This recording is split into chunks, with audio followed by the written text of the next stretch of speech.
सभी को नमस्कार। मेरे चैनल में आपका स्वागत है। आप सभी ज़ॉम्बीज़ के बारे में जानते ही होंगे। आमतौर पर कई फिल्मों में जैसे night of the living dead, day of the dead जैसी कई फिल्मों में आपको दिखाया गया होगा, लेकिन फिल्मों में उन्हें बहुत ही कोल्ड ब्लडेड मर्डरर के रूप में गर्दन पर हमला करके खून चूसकर ज़ॉम्बी में बदलते हुए ऐसे बहुत हिंसक तरीके से दिखाया जाता है। लेकिन वो सब सच नहीं है। कुछ हद तक सच है, लेकिन जैसा फिल्मों में दिखाया जाता है कि ज़ॉम्बी आकर वहीं खड़े हो जाते हैं, अटक जाते हैं और घंटों तक खड़े रहते हैं, वे थोड़ा डरावना दिखाते हैं, ये सच है। हाल ही में क्या हुआ कि भारत में इंटरनेट पर एक वीडियो वायरल हुआ। आप सभी ने उसे देखा होगा। एक स्विगी नहीं बल्कि ब्लिंकिट का डिलीवरी बॉय आकर सड़क के एक किनारे काफी देर तक, 1 घंटा नहीं, 2 घंटे नहीं, बल्कि 3-4 घंटे से भी ज्यादा समय तक वैसे ही फंसा खड़ा था। कुछ लोगों ने जो उधर से जा रहे थे उसे देखकर उसकी तस्वीरें और वीडियो लिए और इंटरनेट पर डालकर उसे बहुत वायरल कर दिया। ये भी बेंगलुरु, चंडीगढ़ में हुआ था। तो उन सभी के इंटरनेट पे पोस्ट करने के बाद उसके जवाब में बहुत से लोगों ने कहा, हमारे गांव में भी हमने ऐसा देखा है, हमारे घर के पास भी हमने ऐसा फंसा हुआ पाया है। इस तरह बहुत से लोगों के जवाब आने लगे। इसका कारण ही ये ज़ॉम्बी ड्रग है। ये ज़ॉम्बी ड्रग हाल ही में भारत में भी आ गया है। बहुत से लोग कमेंट्स में बता रहे हैं कि ये हमारे भारत के पतन का कारण बन सकता है।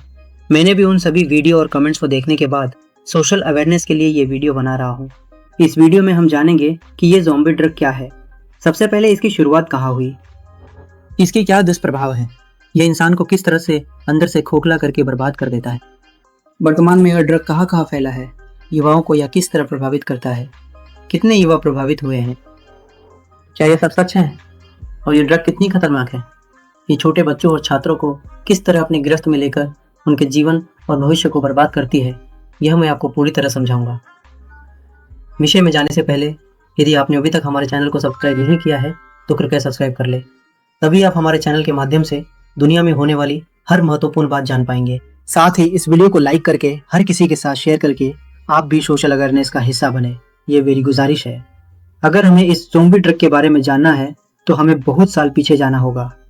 1962 में बायर नाम की एक जर्मन फार्मास्यूटिकल कंपनी, इन बायर ग्रुप्स ने क्या किया कि 1962 में हाई ब्लड प्रेशर को कंट्रोल करने के लिए, यानी बहुत से लोगों का बीपी बहुत ज़्यादा होता है, ऐसे लोगों के लिए एक दवा बनाने की सोचकर उन्होंने उसके लिए एक रेमेडी ड्रग तैयार की। ड्रग का मतलब वो नहीं है जो आप सोचते हैं, जैसे स्टेरॉयड, हीरोइन, कोकीन जैसी चीज़ें नहीं। मेडिकल कोडिंग की भाषा में ड्रग का मतलब दवा होता है। हमारे हिंदी में एक अच्छा उपाय बहुत से लोग जानते होंगे। आमतौर पर सभी दवाओं में एक ही दवा का इस्तेमाल होता है। तो ऐसे जिन लोगों का ब्लड प्रेशर बहुत ज़्यादा होता है और कंट्रोल नहीं हो पाता, उनके उस हाई बीपी को जल्दी कम करने के लिए ज़ाइलाज़ीन नाम की एक दवा बनाई गई। लेकिन जब उस दवा का इंसानों पर प्रयोग किया गया तो यह पता चला कि वह दवा सिर्फ ब्लड प्रेशर को नियंत्रित ही नहीं करती, बल्कि ब्लड प्रेशर को इतना धीमा कर देती है कि रक्त की आपूर्ति भी कभी कभी रुक जाती है। साथ ही यह कभी कभी ऑक्सीजन की आपूर्ति को भी बाधित करती है। इसलिए उस दवा का परीक्षण करने के बाद जर्मनी सरकार ने उसे प्रतिबंधित करने का फैसला किया। ये दवा बहुत शक्तिशाली है, अगर इंसानों को दी जाए तो जान जाने का खतरा भी है। इसीलिए 1962 में ही इसे बंद कर दिया गया था। उसके 10 साल बाद 1972 में अमेरिकी सरकार ने इसे एक बार फिर से टेस्ट किया और कहा कि इसे इंसानों पर तो नहीं देना चाहिए, लेकिन जानवरों पर इसका प्रयोग किया जा सकता है। प्रयोग का मतलब है कि जानवरों को देकर उन्हें नियंत्रित किया जा सकता है, क्योंकि बहुत विशाल शरीर वाले जानवरों को नियंत्रित करना बहुत मुश्किल होता है। जब कोई छोटे मोटे ऑपरेशन या उन्हें कोई इंजेक्शन देना हो, जैसे भालू, गायें, हाथी, शेर, इन जानवरों को नियंत्रित करना बहुत मुश्किल है। इसलिए अमेरिकी सरकार ने यह फैसला किया कि ऐसे जानवरों को यह दवा देने पर रक्त संचार की गति धीमी होने के कारण उनका गुस्सा कम हो जाएगा और इसे बाजार में लाना शुरू कर दिया। मनुष्य का शरीर बहुत छोटा होता है ना, यह कोई छोटी बात नहीं है और दवा बहुत शक्तिशाली है, इसलिए अमेरिकी सरकार ने ऐसा किया। उसके बाद FDA ने जानवरों के इस्तेमाल के लिए इसे मंजूरी भी दे दी। उसके बाद यह बाजार में कई सालों तक रहा। उसके बाद और 29 साल तक कोई समस्या नहीं थी। उन्हें जानवरों को दे रहे हैं और तो और वेटरनरी अस्पताल में डॉक्टर उसे एक वरदान की तरह मान रहे हैं, क्योंकि वो इंजेक्शन देने से कितना भी क्रूर जानवर हो वो भी शांत हो जाता है। तब तक सब कुछ बहुत अच्छी तरह से प्रगति कर रहा था, लेकिन फिर 2001 में 29 साल बाद क्या हुआ कि जो ड्रग डीलर होते हैं ना, जो ये कोकीन, हेरोइन बाहर ब्लैक मार्केट में बेचते हैं ना, उन्होंने इस ड्रग को पशु चिकित्सालयों से चुराना शुरू कर दिया।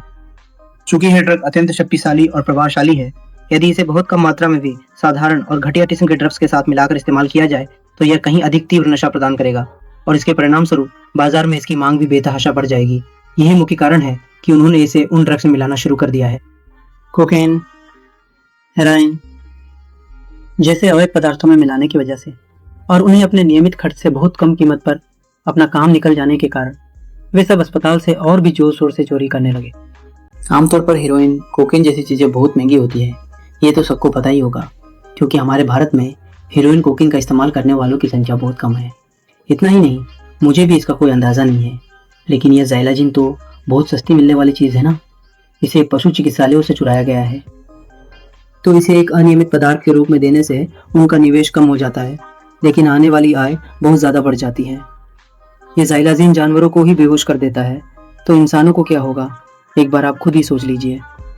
यह उदाहरण के लिए अगर किसी इंसान को दिया जाए तो सिर्फ दिमाग पर ही असर नहीं करता, बल्कि रक्त संचार और त्वचा कोशिकाओं को भी नुकसान पहुंचाता है। बहुत से लोग हाथों में इंजेक्शन लगवाते हैं, है ना। यहाँ ही समस्या नहीं आती, बल्कि पीछे की तरफ भी त्वचा पर छोटे छोटे बुलबुले जैसे लाल रंग के बन जाते हैं। जैसे त्वचा कैंसर होता है वैसे ही हो जाते हैं। पूरे शरीर पर छोटे छोटे धब्बों की तरह फैल जाता है। ऐसे लाल धब्बे आने का कारण यह है कि यह रक्त संचार को केवल दिमाग तक ही प्रभावित नहीं करता, बल्कि ऑक्सीजन की आपूर्ति को भी रोक देता है। तो ऑक्सीजन सप्लाई रुक गई तो क्या होगा, वो स्किन सेल्स काम करना बंद कर देंगी, जिसके कारण धीरे धीरे वो त्वचा मर जाती है। उसे पहनने के बाद वैसे ही 3 से 4 घंटे, सिर्फ 3 से 4 घंटे ही नहीं, 4 से 8 घंटे, 10 घंटे भी कभी कभी वो लोग वैसे ही जमे हुए रहते हैं।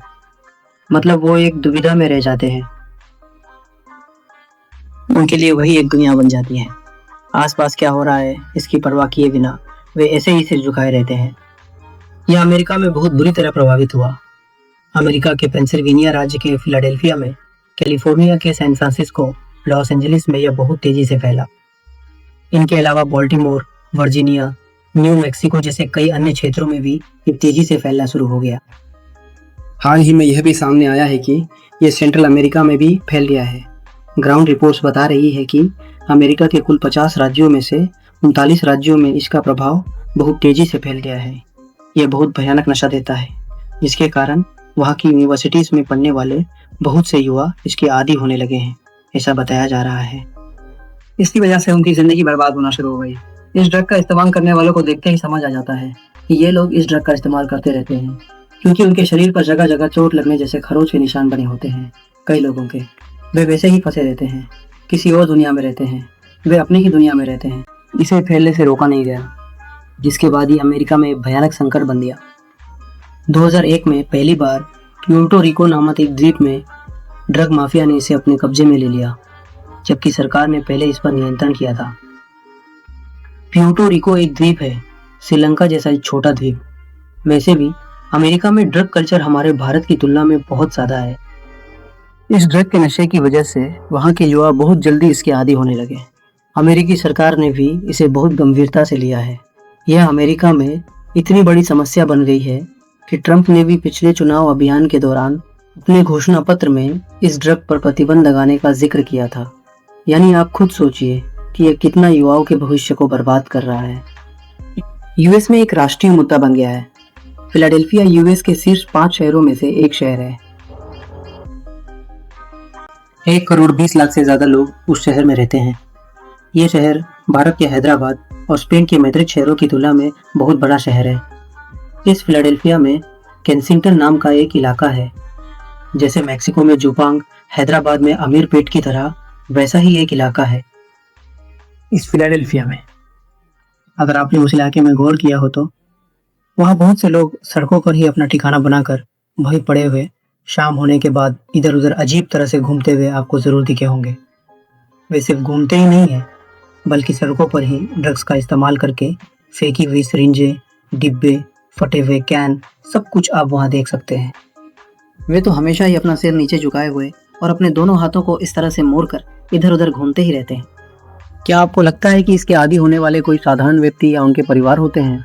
बहुत से अरबपति भी, बड़े बड़े व्यवसायी और अच्छी पदों पर बैठे लोग भी इस ड्रग के आदी होकर सब कुछ खोकर घर, संपत्ति, परिवार सब कुछ गंवाकर सड़क पर आ जाते हैं।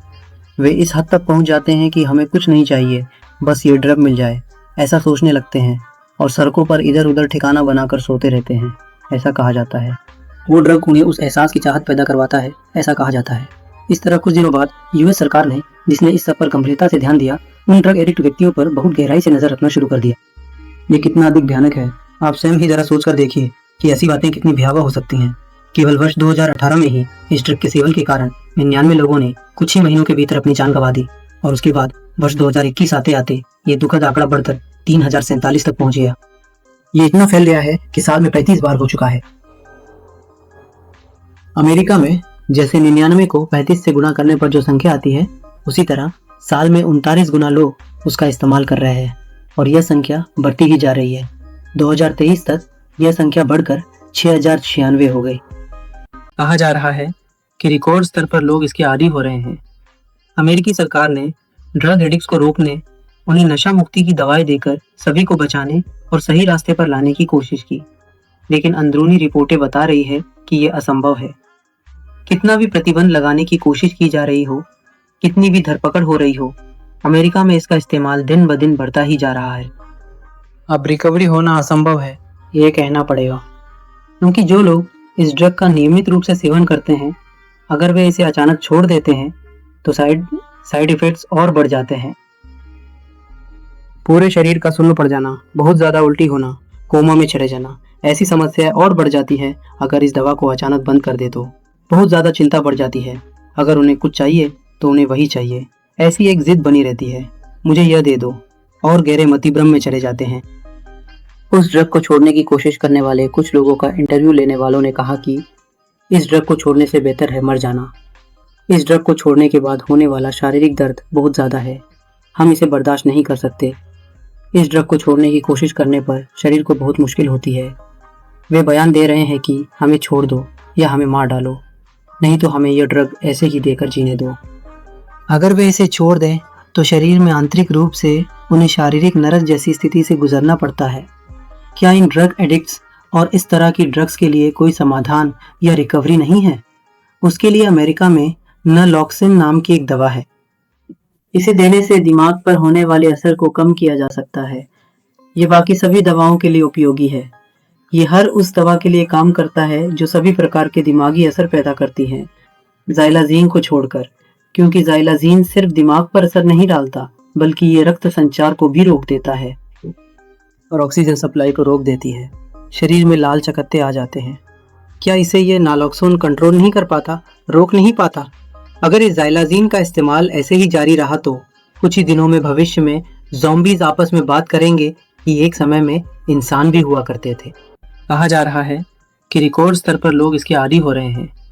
अमेरिकी सरकार ने ड्रग एडिक्ट्स को रोकने, उन्हें नशा मुक्ति की दवाएं देकर सभी को बचाने और सही रास्ते पर लाने की कोशिश की। इंसान बंदर से इंसान बना और अब हम फिर इंसान से बंदर बन रहे हैं। आमतौर पर कोकीन, हेरोइन जैसे ड्रग्स को बहुत खतरनाक माना जाता है। यह उनसे 10 गुना ज़्यादा है। तो अब आप खुद ही सोचिए। यह सब एक तरफ, हाल ही में बाजार में एक और नया ड्रग आया है। इसका नाम है मेरिटोमेड। इसे इस्तेमाल करना शुरू कर दिया सभी ड्रगिस्टों ने। इसे भी जानवरों को नियंत्रित करने के लिए पशु चिकित्सालय में ही इस्तेमाल करते हैं। यह इस ज़ाइलाज़ीन से 100 से 200 गुना ज़्यादा शक्तिशाली है। जैसा कि हमने पहले बात की थी, हाल ही में ड्रग लेने के बाद जहां खड़े थे वहीं खड़े रह जाना, वैसे ही झुक जाना और वैसे ही देखते रहना।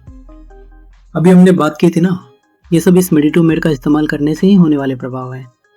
अगर इस मेडिटोमेड का इस्तेमाल किया जाए तो एक्सट्रीम इल्यूजन्स होते हैं, ऐसा कहा जाता है। गंभीर उल्टी और शरीर का अकड़ जाना, दिल की धड़कन बढ़ जाती है। इस मेडिटोमेडी को नियंत्रित करना अत्यंत असंभव है, क्योंकि आमतौर पर जब इस ज़ाइलाज़ीन को नियमित दवा फेंटानिल के साथ मिलाकर इस्तेमाल किया जाता था, तो फेंटानिल के साथ मिलाने के लिए ज़ाइलाज़ीन की बहुत अधिक मात्रा की आवश्यकता होती थी। एक जगह से दूसरी जगह ले जाते समय स्कैनिंग में या एयरपोर्ट पर इसे बहुत आसानी से पहचाना जा सकता है, स्कैन किया जा सकता है, ऐसे में भी इसे कुछ हद तक। लेकिन जब इस मेरिटोमेड की बात आती है तो इसका स्कैन करना भी असंभव हो गया है, क्योंकि इन ड्रग डीलरों को इतनी कम मात्रा की आवश्यकता होती है, बहुत कम मात्रा की आवश्यकता होती है। इतनी कम मात्रा की आवश्यकता होने के कारण अमेरिकी सरकार इसकी परिवहन आपूर्ति को रोकने में विफल हो रही है। सीमा शुल्क पहचान अधिकारियों के लिए यह बहुत मुश्किल हो गया है। और हाल ही में 2026 में ऐसा हुआ कि नीटाजीन नाम की एक और ड्रग बाजार में आ गई। इसे फेंटानिल जैसे आम नशीले पदार्थों की जगह इस्तेमाल किया जाता है। यह फेंटानिल से 40 से 50 गुना ज्यादा शक्तिशाली है। अगर इसे इस्तेमाल कर लिया तो बस हो गया। नीटाजीन की सिर्फ सूक्ष्म मात्रा को मेरिटोमेडन के साथ मिला के दे दो बस, फिर तो समझो काम हो गया। उसे स्कैन करना भी बिल्कुल नामुमकिन है, किसी भी स्कैनिंग मशीन में नहीं आएगा। इसे इस्तेमाल करने पर सांस भी तुरंत उसी वक्त रुक जाती है। इतना खतरनाक ड्रग है ये। अगर मेरिटोमेडन के साथ फेंटेनिल की जगह इसका इस्तेमाल किया तो इंसान का जिंदा रहना मुश्किल हो जाएगा। इसकी सबसे ज्यादा लत युवाओं को ही लगती है। कॉलेज के छात्र ही सबसे ज्यादा इसके आदी होते हैं। उनकी जिंदगी ही बर्बाद हो गई। एक छोटी सी गलती छात्रों को जाल में फंसा देती है और फिर वे उससे बाहर नहीं निकल पाते। उन्हें एक बहुत ही गलत दिशा में धकेल देती है। और हाल ही में भारत में हलचल मचाने वाले 2-3 वीडियो जो बेंगलुरु और चंडीगढ़ में काफी चर्चा में रहे, उनकी बात करें तो वे वीडियो तो काफी चर्चा में रहे, लेकिन अभी तक सरकार की ओर से आधिकारिक पुष्टि नहीं हुई है कि यह ड्रग भारत में फैल गया है। यह भारतीयों के लिए एक अच्छी खबर है। चूंकि आधिकारिक पुष्टि अभी बाकी है, वीडियो वायरल हो गए हैं, अभी सरकार ने पुष्टि नहीं की है। हम यह नहीं कह सकते कि यह 100% भारत में नहीं फैला है। सिर्फ इसलिए कि सरकार ने पुष्टि नहीं की है, हम यह पुष्टि नहीं कर सकते कि यह अभी तक 100% भारत में नहीं फैला है। क्योंकि सिर्फ भारत में ही नहीं, कई देशों में जगह जगह ऐसी घटनाएं रिकॉर्ड हो रही हैं, सोशल मीडिया पर हलचल मचा रही हैं। ग्राउंड रिपोर्ट्स भी इसकी पुष्टि कर रही हैं कि कोई भी देश इससे निपटने में अभी तक सफल नहीं हुआ है। कृपया कोई भी इन ड्रग्स की ओर न जाए। हर धर्मी माता पिता और रिश्तेदार अपने बच्चों के मामले में थोड़ा सतर्क रहें। वे क्या कर रहे हैं, क्योंकि अगर हम शुरुआत में ही उन्हें सही रास्ते पर नहीं लाते तो वे इसके आदी हो जाएंगे और फिर हम कुछ नहीं कर पाएंगे। आखिरकार मैं ये कामना करते हुए इस वीडियो को यहीं समाप्त करता हूँ कि ये ड्रग पूरी तरह से प्रतिबंधित हो जाए। आप भी इस ड्रग के बारे में अपना विचार, अपनी राय कमेंट्स के रूप में बता सकते हैं।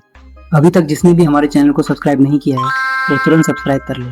अगर आप सब्सक्राइब करेंगे तभी यूट्यूब एल्गोरिथम हमारे हर वीडियो को आपको बिना मिस किए दिखाएगा। और साथ ही सामाजिक जागरूकता का हिस्सा बनने के लिए आप भी इस वीडियो को लाइक करके हर किसी को शेयर करें। आखिर में धन्यवाद।